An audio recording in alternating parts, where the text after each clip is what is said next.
Quand on regarde les deux protocoles d'accord, je pense qu'ils sont un peu différents. L'un concerne l'Iran et les États-Unis. Il n'a pas besoin d'être ratifié ni par le Parlement iranien, ni par le Congrès américain, parce qu'il s'agit plutôt d'étapes préparatoires, de démarches vers une nouvelle phase de négociation. Admettons cela, soyons positifs. Mais pour le Liban, c'est différent. En réalité, on légitime l'occupation israélienne dans le sud du Liban en disant qu'ils peuvent rester là tant que le Hezbollah n'est pas désarmé. Et ça, ce n'est pas une décision qui vient du gouvernement libanais. Cela doit être ratifié par le Parlement. Mm. Et sans ça, je ne vois rien se passer concrètement. Ce n'est pas pragmatique d'une certaine façon. Si on regarde non seulement l'occupation, mais aussi l'aide militaire au Liban. En gros, de quel type d'aide militaire ont-ils besoin? Ont-ils besoin de systèmes de défense aérienne, d'avions de chasse? Est-ce qu'ils vont en obtenir? Rien de tout ça. Donc, quand on dit que le gouvernement libanais coopérerait avec les États-Unis pour faire pression, financièrement, sur les actes de résistance, pour les traquer, voir comment ils reçoivent leur argent, d'où il vient, quelles sont les sources et comment couper les liens, tout tourne autour de ça.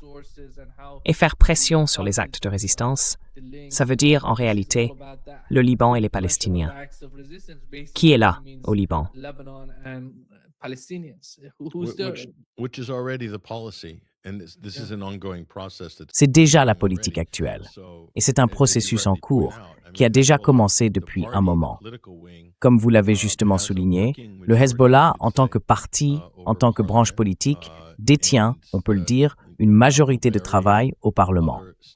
Et Nabi Berri, ainsi que d'autres déclarations, le confirment. C'est impossible. Il n'y a aucun moyen. Ce n'est pas légal.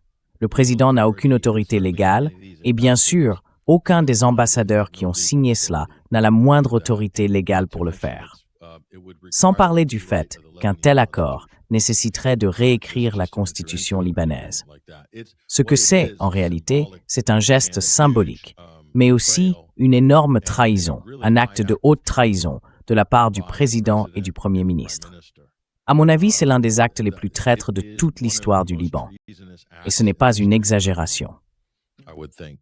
And that's not an exaggeration. And that's what a lot of Lebanese feel. And Et c'est ce que I know beaucoup de Libanais Lebanese, ressentent. including Et je connais beaucoup de Libanais, moi y compris, vous savez, sunnites et chrétiens, qui ne sont pas satisfaits de cet accord et qui estiment qu'il a été imposé au Liban par les États-Unis et Israël par des moyens bureaucratiques et politiques. Et ça n'a absolument pas été fait de manière démocratique. Le Liban n'a aucune souveraineté. Il n'a aucun contrôle sur sa propre armée. C'est pour ça que la politique des forces armées libanaises, c'est de ne pas affronter Israël. C'est leur politique. Imaginez, Israël, selon les forces armées libanaises, a les mains libres pour tuer, bombarder, raser des villages entiers, détruire plus de 50 000 maisons, les infrastructures.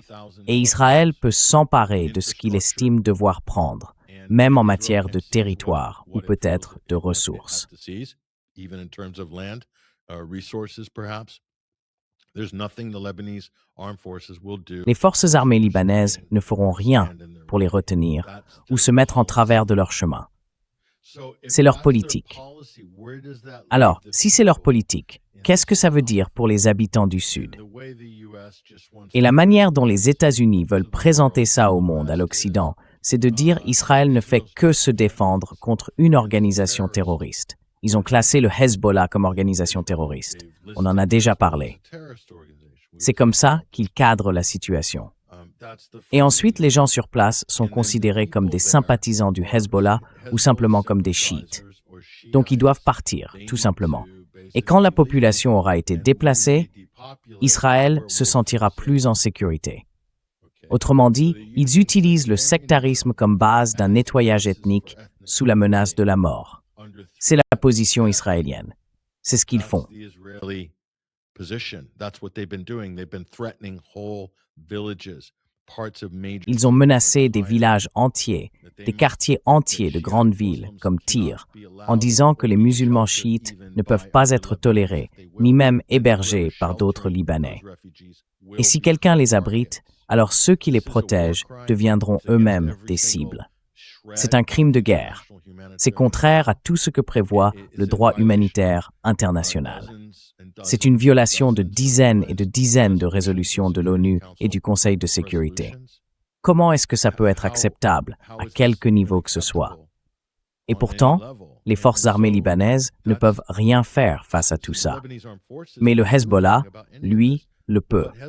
Ils résistent et ils infligent des pertes à Tsahal. Ils causent des victimes dans les rangs des forces israéliennes.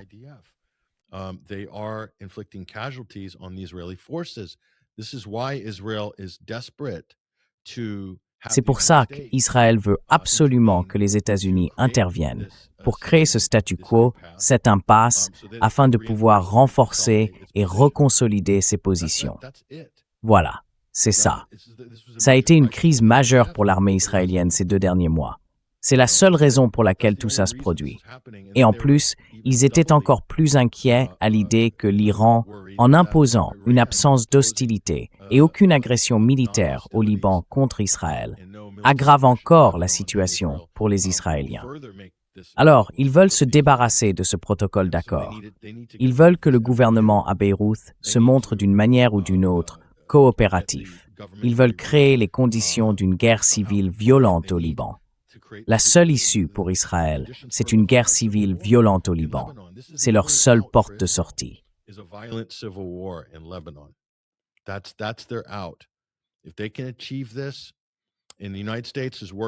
S'ils arrivent à faire ça, et les États-Unis travaillent à 100% avec NIMA, ne croyez surtout pas que ce n'est pas en train de se passer. Les services de renseignement américains collaborent avec le régime d'Al-Qaïda à Damas, tout comme les services israéliens. Et ils préparent clairement, en guise de plan de secours, une incursion de forces terroristes d'Al-Qaïda dirigée par Al-Sharar, le soi-disant président coupeur de tête, pour tenter de distraire, de nuire et de provoquer des pertes au sein du Hezbollah. Israël, lui, s'en servira comme feu vert pour reconsolider ses positions et élargir ses zones tampons. Et au-delà de tout ça, il y a le différend sur la frontière maritime entre le Liban et Israël. Et devinez quoi? Ce problème disparaît pour Israël.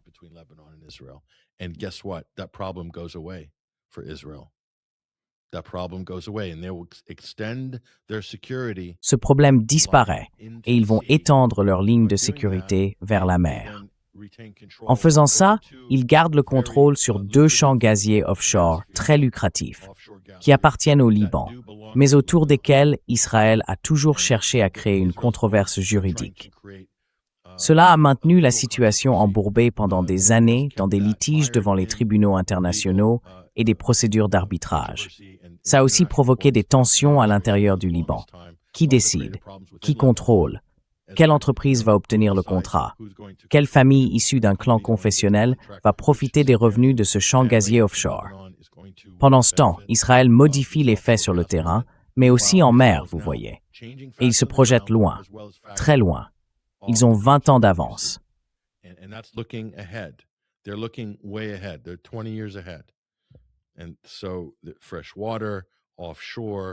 Alors, on parle d'eau douce, de zones offshore, de terres agricoles, de zones tampons de sécurité. Ils veulent relier leur position sur le plateau du Golan et le mont Hermon avec le Sud-Liban pour avoir un contrôle opérationnel complet depuis Soueïda jusqu'à la Méditerranée. Et ça ne s'arrête pas là. Non, ça ne s'arrête pas là. Les mauvaises nouvelles pour le Liban ne s'arrêtent pas là. Ensuite, on va parler de Tripoli et de la déstabilisation du Nord-Liban avec une intervention syrienne. Et, à mon avis, les États du Golfe sont très désireux de financer une grande partie de tout ça, parce qu'ils soutiennent la version takfiri salafiste de l'islam, la version militante, et ça leur donne plus d'influence et de contrôle sur de larges parties du Liban. C'est le jeu qui se joue en ce moment. Le Liban, une fois de plus, devient un terrain de jeu pour que d'autres grandes puissances mènent leur bataille et jouent leur jeu, au détriment de la population arabe levantine locale. Comme en Palestine, c'est pareil pour le Liban. as is in Palestine, is also so with Lebanon. Yeah. Even under this so-called MOU between Israel and Lebanon, we know something like 200,000 people were displaced during the war. And Israel is destroying and just leveling many villages and cities, ancient villages in the southern part of Lebanon. This is a huge loss for the history of Lebanon, in my opinion. And the government doesn't seem to care about that. But when it comes to the reconstruction, which was mentioned, Il est précisé que le fonds de reconstruction viendrait des États-Unis, à condition, encore une fois, qu'il y ait désarmement, le désarmement du Hezbollah. Disarmament of Hezbollah. This is a recipe for disaster, I think. C'est à mon avis une recette pour le désastre, pour le Liban dans son ensemble.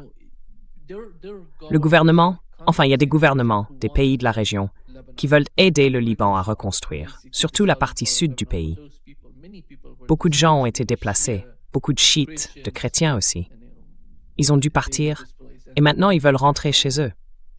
Ils ne peuvent pas rester indéfiniment ailleurs, à Beyrouth ou dans certains quartiers du centre du Liban. Ils veulent retrouver leur maison dans le sud du pays. Et c'est bien là tout le problème.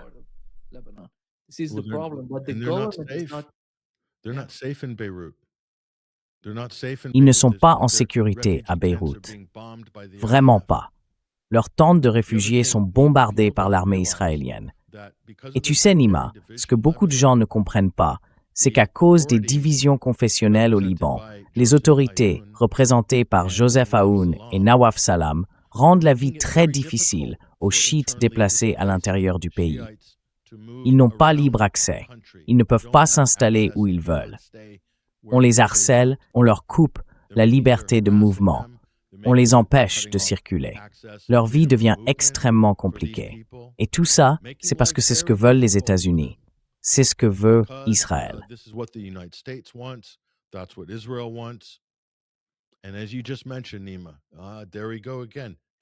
Et comme tu viens de le dire, Nima, voilà, on recommence. On agite encore l'argent, la reconstruction. C'est le même jeu qu'ils jouent avec les Libanais depuis toujours. Et l'Occident sait très bien comment jouer à ce jeu-là avec eux, et il s'en sert pour les diviser. Ils utilisent l'argent, les promesses d'argent, les promesses de régler tel problème, de financer tel projet, de créer tel fonds de sauvetage, peu importe. Il y a toujours une crise au Liban qu'il faut renflouer. Que ce soit les ordures, l'eau, l'électricité, le pays a sans cesse besoin d'un plan de sauvetage. Ça ne s'arrête jamais. La catastrophe du port, il y a quelques années, c'était quoi ça?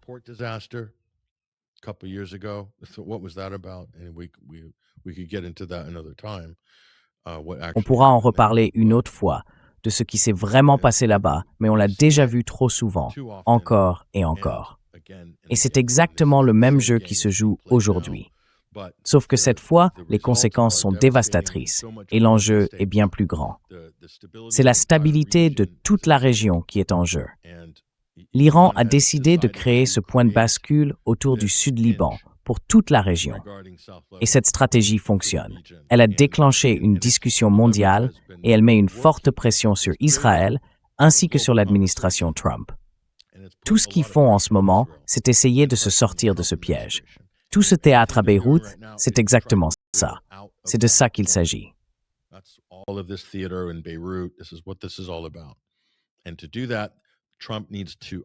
Et pour faire ça, Trump doit saper et saboter son propre protocole d'accord. Et il va avoir du soutien pour ça, parce que le Parti républicain et les va-t-en-guerre de Washington disent déjà que c'est un mauvais accord. Le lobby israélien aussi. Ils ont même déclaré publiquement qu'ils allaient démanteler ce protocole d'accord parce qu'il serait mauvais pour Israël. Et ils répètent déjà « Oh, c'est un mauvais accord », comme pour le JCPOA. Oh, c'est un mauvais accord. Et je ne pense pas que Trump. Je ne vais pas lui accorder le mérite que certains commentateurs lui donnent dans leur podcast. Certains disent « Oh, Donald Trump ne veut vraiment pas cette guerre. Il n'a jamais voulu cette guerre. » Moi, je n'y crois pas une seconde. Il voulait cette guerre. Je pense que c'est lui. peut-être le seul dans l'administration qui voulait vraiment cette guerre. Il pensait qu'il allait en tirer quelque chose d'important.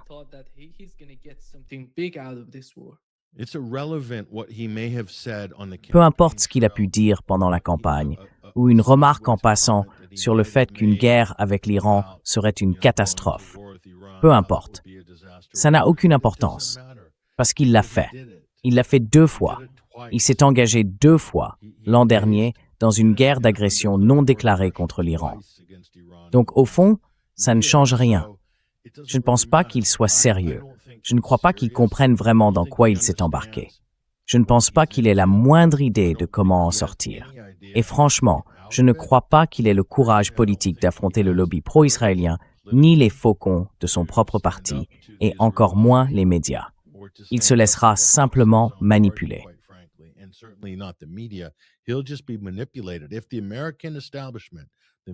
Si l'establishment américain, les médias, le monde politique, le consensus à Washington, s'ils veulent plus de guerre, eh bien ils auront plus de guerre. Et Donald Trump n'aura absolument rien à dire là-dessus. Il suivra simplement le mouvement. Ce n'est pas un dirigeant politique fort. Il est très faible, politiquement parlant. C'est l'un des présidents américains les plus faibles de l'histoire. Et on voit bien qu'il est faible, parce qu'il a sans cesse besoin d'avoir une escorte autour de lui. Tellement il manque de confiance. Il est toujours entouré de ses lieutenants. Il ne peut rien faire seul. Il a besoin de montrer en permanence une image de force. Et dès qu'une question difficile se pose ou qu'un problème surgit, il s'en remet aussitôt à Pete Hegseth ou à Marco Rubio.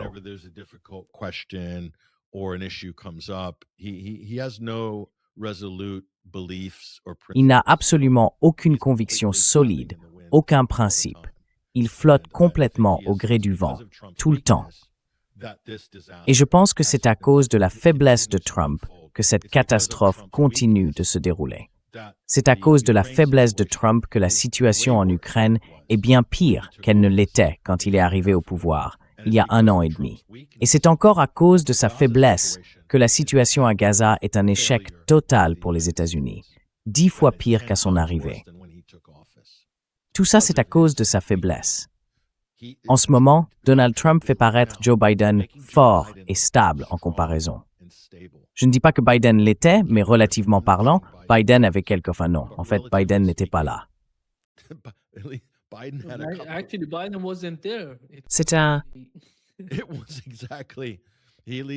C'était exactement ça. Lui, au moins, il a l'excuse de souffrir de démence et d'un début de syndrome de Parkinson. Mais Donald Trump, c'est quoi son excuse?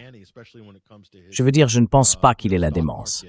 Il a l'air plutôt malin, surtout quand on regarde ses choix en bourse. Il n'est pas distrait, mais il est faible. C'est un politicien faible, et Donald Trump est complètement dépassé. La seule chose dont un dirigeant, dans une telle position, un chef de l'exécutif américain, a besoin pour traverser une crise comme celle-là, ce sont des principes solides qui lui servent de colonne vertébrale. Trump, lui, a la colonne vertébrale d'une méduse. Il n'a ni conviction, ni principe sur à peu près rien.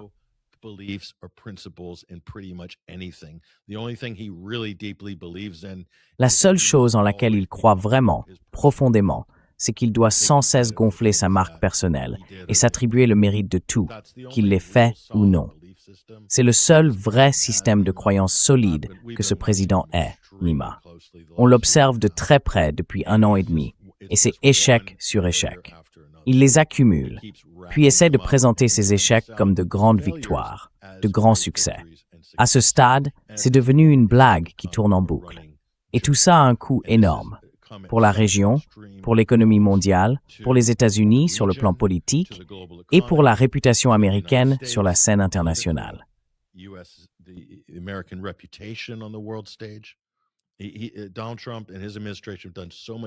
Donald Trump et son administration ont causé tellement de dégâts à tout cela que je n'ai pas envie de parier contre eux en permanence. Mais je pense qu'il faudrait être naïf pour croire qu'ils vont réussir à ce stade, à moins qu'il n'y ait un changement massif de personnel et de politique. Et franchement, je ne pense pas qu'ils en soient capables. Vraiment pas. C'est pour ça que je suis très sceptique à propos de ces négociations. Parce que pour moi, le seul espoir, c'est que l'Iran et ses alliés, et peut-être aussi les États du Golfe, voient clair dans cette tromperie et trouvent d'une manière ou d'une autre une voie plus responsable, plus raisonnable, et que les États du Golfe surtout ne fassent pas du Liban leur projet personnel, sur lequel ils peuvent simplement jeter de l'argent et exercer leur influence.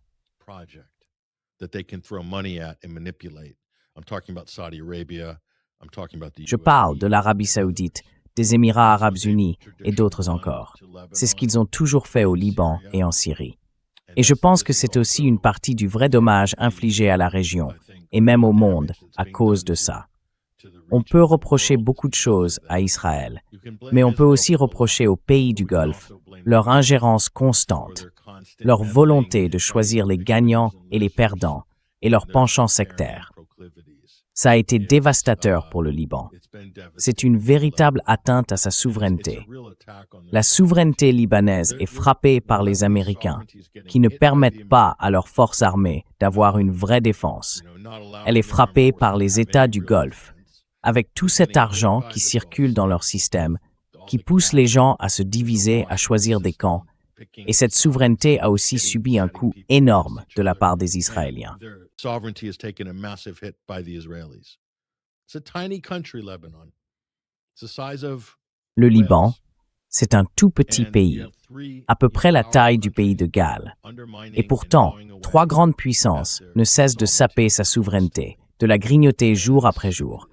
Et le Liban ne peut pas vraiment se défendre. Politiquement, il est très faible, et son gouvernement repose sur une illusion. Le système confessionnel est fondé sur un recensement de 1921, et ces chiffres ne correspondent plus du tout à la réalité démographique d'aujourd'hui. Ce qui veut dire que, si on suivait une représentation proportionnelle des communautés, le président devrait être chiite. Et dans ce cas, cet accord n'aurait jamais été signé. Il n'y aurait eu aucune négociation avec Israël. Le pays aurait présenté un front uni. Point final. Mais, dans la tradition coloniale, l'Occident a toujours préféré qu'une minorité gouverne une majorité plus nombreuse. Et c'est exactement comme ça qu'ils ont géré le Liban.